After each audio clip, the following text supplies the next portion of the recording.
इच्छा कारेणम संदिसह भगवम. Ichha karenam sandisah bhagvam.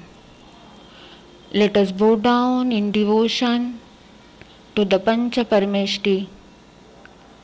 Namo Rihantanam, Namo Namo.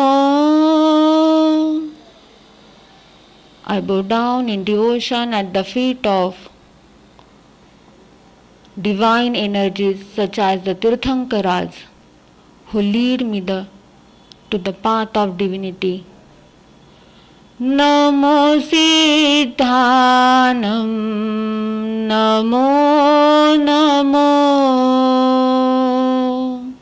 I bow down to all the Siddha Paramatma who have succeeded and led me to the path of success. Namo Ayariyanam, Namo Namo. I bow down at the feet of all Acharyas whose conduct is exceptional and guide me in the right conduct. Namo Vajjayanam, Namo Namo.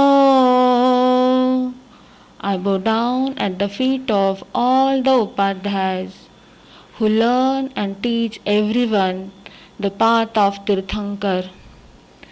Namo Loe Sauva Sahunam. I bow down at the feet of all the saints who limit themselves to gain the infinite energy.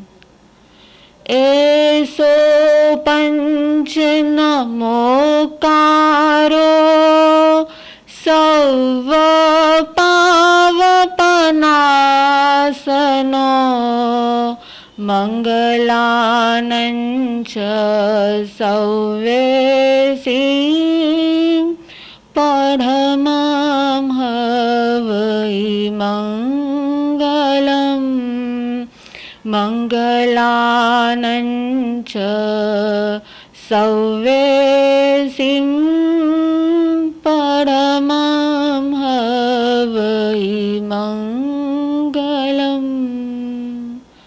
These 5 divine energies are auspicious and would guide me on the path of divinity. I bow down in complete devotion before them. Namo Tirthayaranam. I bow down to all the Tirthankaras. Namo Gurudevaya. I bow down in devotion at the feet of my Gurudev, most revered Pujya Gurudev Anand Rishi Maharaj and infinitely benevolent Upadhyaya Bhagwan Pujya Praveen Rishi Maharaj. My immense gratitude to the holy feet of Paramatma and Gurudev Upadhyaya Praveen Rishi Maharaj for showering his grace upon me to be an instrument in delivering the Uttaradhyayana Sutra in English. Aram afternoon everyone. I Sadhvi Arohi welcome the devotees gathered here to listen to the sacred techniques of the 24th Tirthankar Paramatma Mahaveer and to participate in worshipping the Srimad Uttaradhyayana Sutra. This sutra holds great significance as it contains the last words of Paramatma Mahaveer before his salvation. I would be presenting the English version of Gurudev Rishi Praveen's discourse on the Srimad Uttaradhyayana Sutra. Today is the 11th day of our humble effort. We will try to understand and absorb the secrets of chapters 19 and 20 as decoded by Gurudev Sriji. Let us take permission from the Tirthankar Paramatma who resides in our inner heart, our knowledge and our faith, to mindfully visualize the divine Samosharan of Paramatma, to sing the hymn of devotion and listen to the sacred words of Paramatma. Get ready for Samosharan meditation. Sit straight. Close your eyes. Inhale deeply. Exhale slowly. Feel your breath. Feel your inhale. Feel your exhale. Feel yourself. Shraddha mayo aham. Shraddha mayo aham. I am full of devotion. Bodhi swarup aham. Bodhi swarup aham. I am an awakened being. Anand mayo aham. Anand mayo aham. I am a blissful soul. In my soul, in my faith, in my emotion, Tirthankar Paramatma Prabhu Mahaveer with the divine Samosharan is seated in my heart. The divine Samosharan, a huge silver enclosure, crystal steps, all four directions are the golden archways. The second enclosure of gold, with all four sides the gem-studded archways, and golden-hued crystal steps. The third enclosure of gemstones, studded with Vaidurya gemstones, radiant crystal steps in all four directions. At the heart on crystal throne, seen from all four directions, east, west, north and south, is Paramatma Mahaveer. Huge Ashoka tree, Balendra and Chamrendra, deities are fanning Paramatma with the divine fans. The divine aura of Paramatma is lightening the entire world. Every particle, every atom in my body is lightened with the powerful aura of Paramatma. On Paramatma's right side are Indrabhuti Gautam, Sudharma Swami, and a huge assembly of monks, Vaimanic deities. On left side, men and women. Right side behind, Ventar and Jyotishi Dev. Left side behind are Ventar Jyotishi Deviya. Animals are all seated. Paramatma's divine sound is continuously resonating.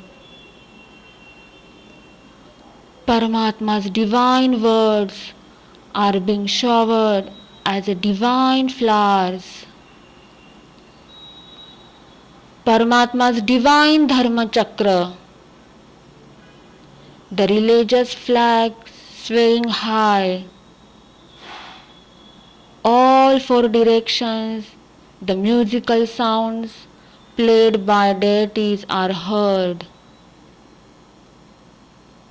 Let's bow down at the feet of Paramatma and sing the auspicious hymn of Paramatma Mahaveer in complete devotion.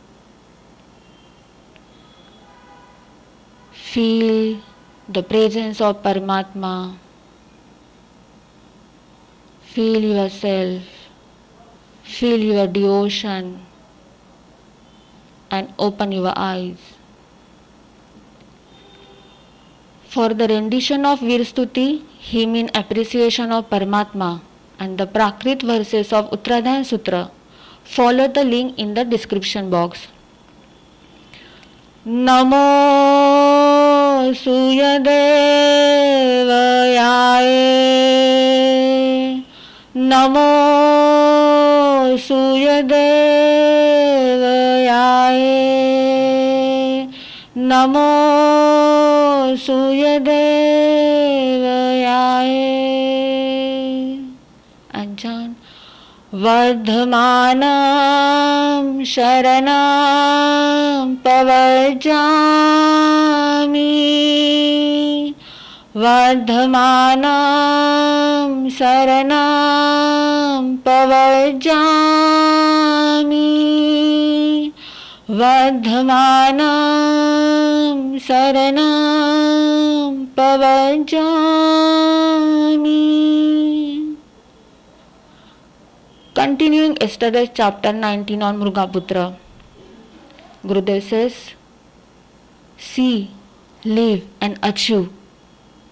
Vision remains a vision until it does not awaken from within. Vision transforms to faith when it awakens the inner power within one. Mrugaputra observed a passing monk, and in that moment, true faith was born within him. It is perception that changes how we see. Mrugaputra watched intently, his eyes unblinking. It is not only through complete focus that our inner power awakens, leading to the resolution of all problems and the answering of doubts accumulated over countless lifetimes. When one recognizes their true self, they come to understand the eternal truth that the soul is permanent. The path to success opens when one realizes that self-discipline can bring happiness to all, while indiscipline only leads to misery. Mrugaputra, eager to follow the path of self-discipline, approached his parents to seek their permission. In doing so, he explained to them the nature of the inner body, filled with impurities and the source of many diseases. He said, if I don't make this body a temple of self-discipline, it will become a home of diseases and indiscipline. He then expressed that his past attachments and desires no longer hold the same appeal. The illusions and madness have faded. What once brought me joy no longer does. And now I wish to walk the path of detachment. His parents reminded him that he had been raised in comfort and his body was unprepared for the hardships ahead. They said, you have never faced extreme heat or cold, but the life of monk is filled with harsh conditions. They explain that a monk's life is guided by the strict principles of ahimsa, non-violence, truth, and more. Ahimsa's first principle is to be in a state of equanimity. Be it a friend or enemy, seeing both the same way. That capability in one is ahimsa. Speaking truth with awareness. Never take from anyone without giving. For someone who has enjoyed worldly pleasures, embracing celibacy and renouncing all possessions is incredibly challenging. fasting after sunset, and living with minimal comforts. The path of self-discipline is far more difficult than it appears to you. The path is like walking on the edge of knife, or trying to hold the ocean around your arms, or weigh a huge mountain. Mrugaputra firmly told his past births, spanning across many lifetimes. The story, he said, was no different from that of anyone else. Mrugaputra vividly described his experiences in hell. He says, I have endured a terrible existence there, far worse than anything on earth. The cold, the heat, and the thirst here are nothing compared to that I faced. Once, when I tried to drink water from a stream, my tongue was cut as soon as it touched the water. The tree I sought for shade rained down leaves like arrows, piercing my skin. I was attacked by dogs and other animals. My skin was peeled off, and I was boiled in hot oil. For the lives I took and the meat I enjoyed, my own flesh was cooked and served to me. For drinking alcohol, my blood was heated and forced down my throat. O Mother, I have suffered through these torments not just once, but many times. With deep understanding, he continued, now I know the cause of my suffering, and I refuse to go down that path again. His parents, moved by his words, felt the weight of his experience.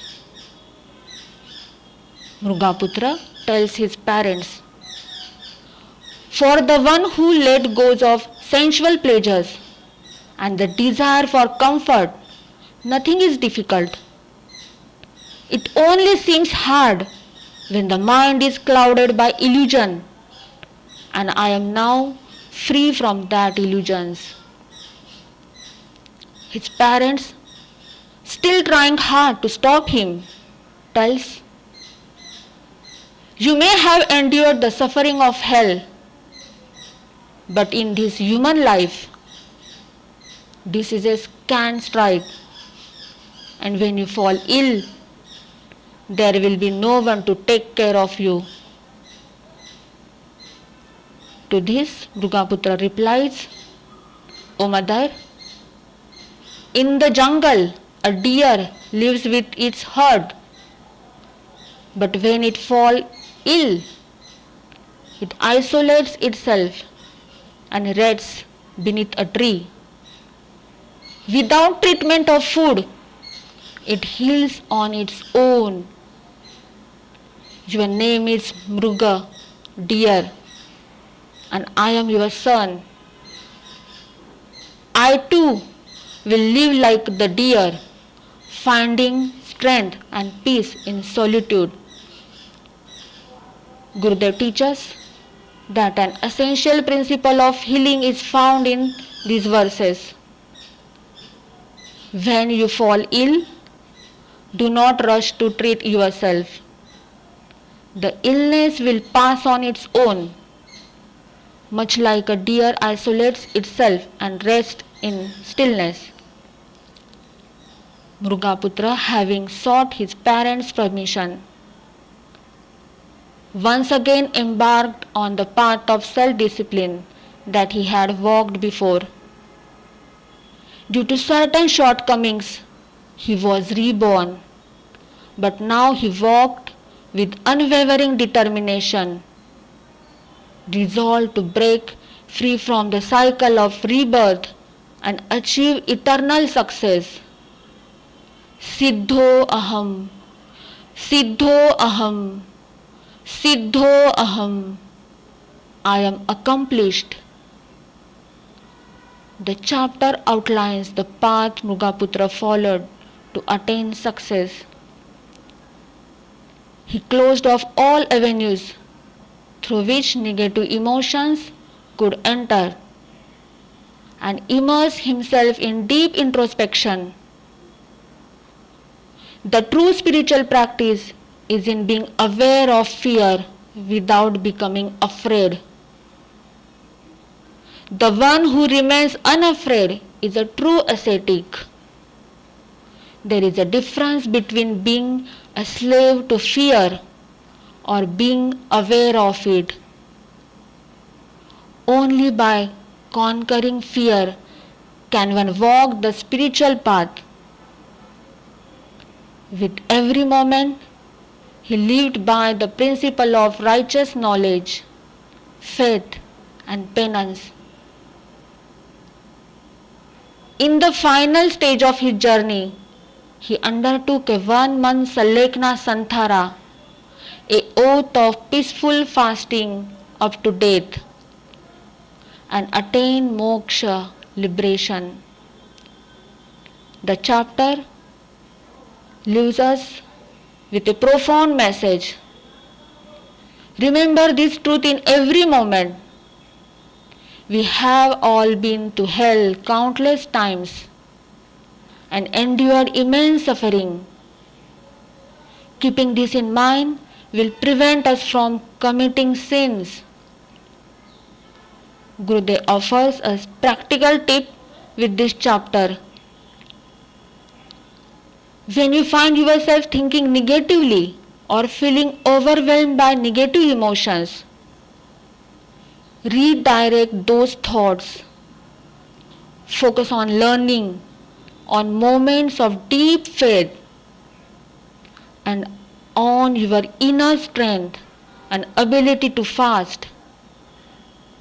Dream seeing yourself in positive emotions. Now we will see chapter 20.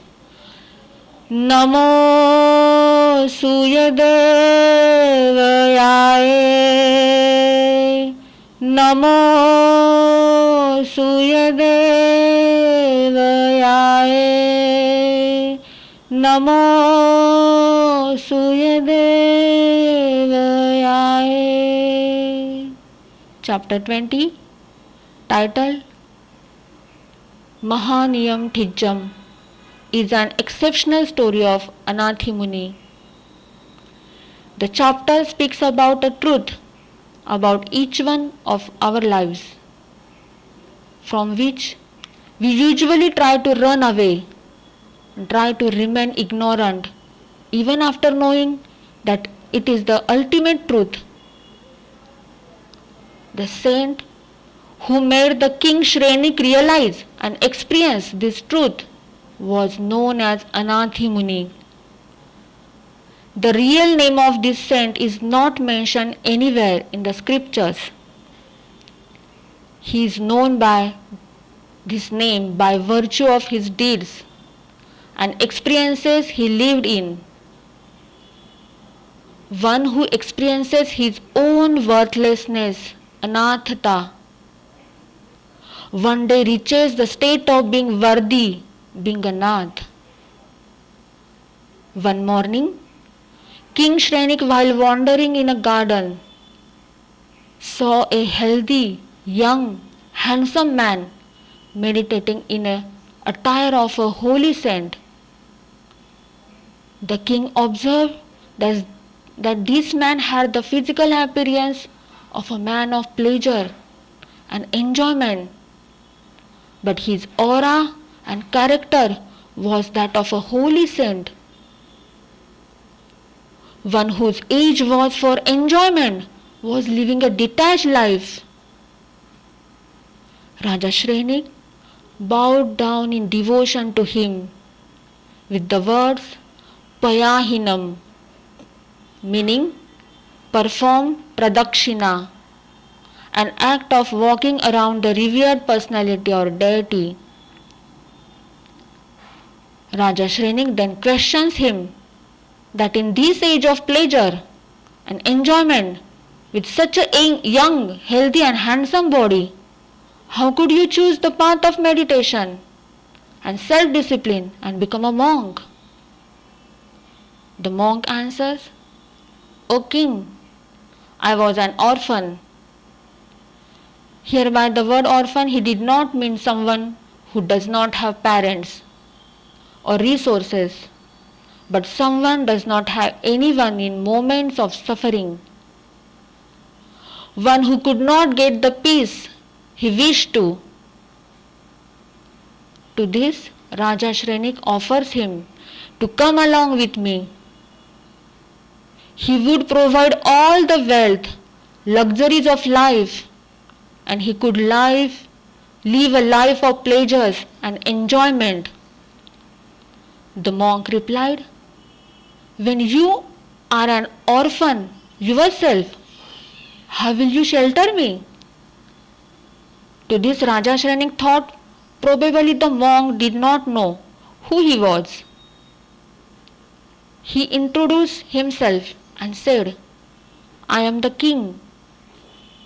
Everyone obeys my order. All my wishes are fulfilled with one command. I have all the wealth and I provide shelter to all. The monk said, O king, remove the spectacles of illusion. You don't know the true meaning of being worthy, Anath, and being not worthy, Anath. The monk then tells his story of how he lived with all the resources, luxuries and pleasures of worldly life. My father was a very prosperous and a successful man.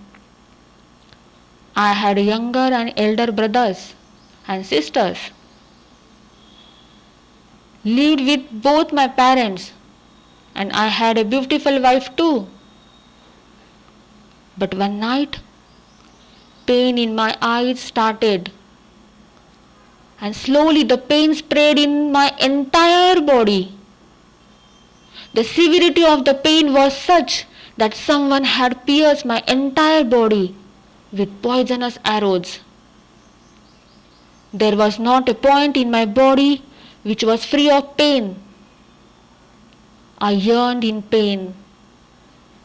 My father squandered all his wealth to free me from this pain. Doctors, occultists, tantrics, my brothers, sisters, parents, cries of my wife, none of their efforts could relieve my pain. In those moments of pain and suffering, I recollected all the pain and suffering of the world. I understood the entire science of pain and suffering and realized that all the pain was a result of my own accumulated deeds. In those moments, one deep feeling arose in me. Saim cha jai mucche jave naviulaivo khanto danto nirarambo pavayangariyam. Even for once, if I free myself from this pain I commit, I will become a forgiver, live a life of love for all beings, Khanto. I will live a life of self-discipline, Danto. I will never hurt anyone thereafter, Nirarambo. He makes a wish that if he be freed from this unbearable pain, he will never cause or be the reason for pain of any being. Gurudev says, the words of the verse are an important takeaway for each one of us. This is an exceptional spiritual practice It is a practice to convert the ocean of pain and suffering to the ocean of forgiveness, self-discipline and love. It is a practice to transform ourselves from within. The day we dive into the feeling of forgiveness and take an oath of not hurting any being, the day we pledge not to give hurt even against hurt, to give respect even against insult, is the day of transformation. The moment we put an end to giving hurt is the very moment when our pain and suffering ends. The moment we see ourselves in discipline, that moment the pain of indiscipline that exists in our life ends. The moment we decide to live in harmony with all beings, we will end all enmities. The reason for pain and suffering are only three: enmity, indiscipline, and hurting someone. Let this chapter free us from all three. The monk went asleep with emotions of Khanto, Danto and Nirarambho. And to his surprise, when he woke up the next morning, his pain not only reduced but vanished completely. He did not even have a vibration of pain in his entire body and mind. The only vibration he had within him was of Khanto, Danto and Nirarambho. He took the permission of his parents and decided to walk the path of self-discipline. The person who becomes free from his own pain and sufferings can only free others of their pain and suffering. Anati Muni says, just wearing the attire of monk cannot become worthy. One whose conduct is not like a monk, who do not follow the 5 principles, who believe in astrology and other myths, and do not follow the path of self-discipline, who in the dress code of a monk behaves like an orphan or unworthy. Such monks are orphans, and such mockery of theirs is like a dangerous poison. Anati Muni tells him, our soul itself is like a hell. Our soul itself is giver a pleasure. Our soul itself is Nandanvan, a beautiful garden. One who leads the soul in wrong direction makes it a hell, and one who leads the soul in right direction makes it a beautiful garden. Listening to the monk's story and his techniques, the king was stunned and realized the universal truth. All his doubts and confusions came to an end. Overwhelmed in devotion, he bows down again to the saint. The first bowing down was towards a yogi, a saint. But this time the bowing down was to a great yogi, a great saint. One lion who was the king of humans was bowing before the lion of the path of discipline. After bowing down, the king seeks forgiveness from the saint for interrupting him in his meditation and expresses his gratitude towards the saint for making him realize the worthlessness of all that he possesses. He says, you have opened my eyes and made me see the orphan in me, the unworthiness I possess within me. I am grateful to you. Gurudev says, with this chapter make a commitment that in our house no one will suffer. In the moments of Paramatma's Nirvan Kalyanak, this Diwali, the day of his liberation, don't burst firecrackers and hurt the beings. Pass on fear to the birds and other animals. Spread the word among your family members, your children, your friends and relatives, that we shall, in the moments of our Paramatma's liberation, not hurt any being. In the moments to free someone from pain, let's not pass on pain to anyone. Let your house, your courtyard, with that of a true Jain. Gurudev says, you have made Paramatma your Nath, your God. Don't make anyone else a Nath. With this, I conclude my session today, expressing immense gratitude at the feet of Paramatma and Gurudev. And last but not least, to all listeners, thank you so much. Have a Arham day. In Chattari Mangalam Arihanta Mangalam Siddha Mangalam Sahu Mangalam Kevali Pannato Dhammo Mangalam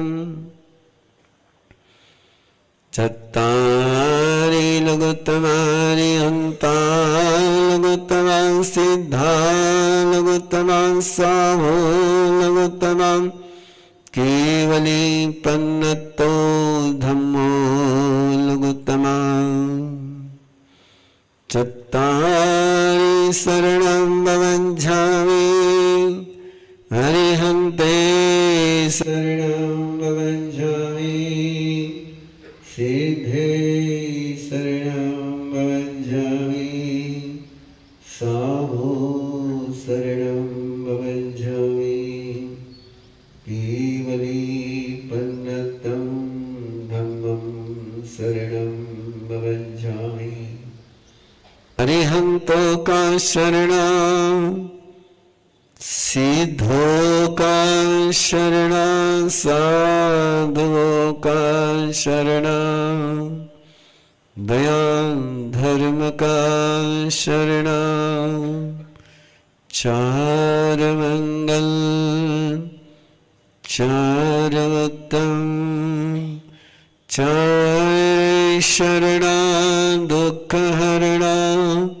Sukha Karana Arna Sharana Koi Jo Bhavivrani Kare Aradhan Akshay Amara Padahoi Vandhavanam Saranam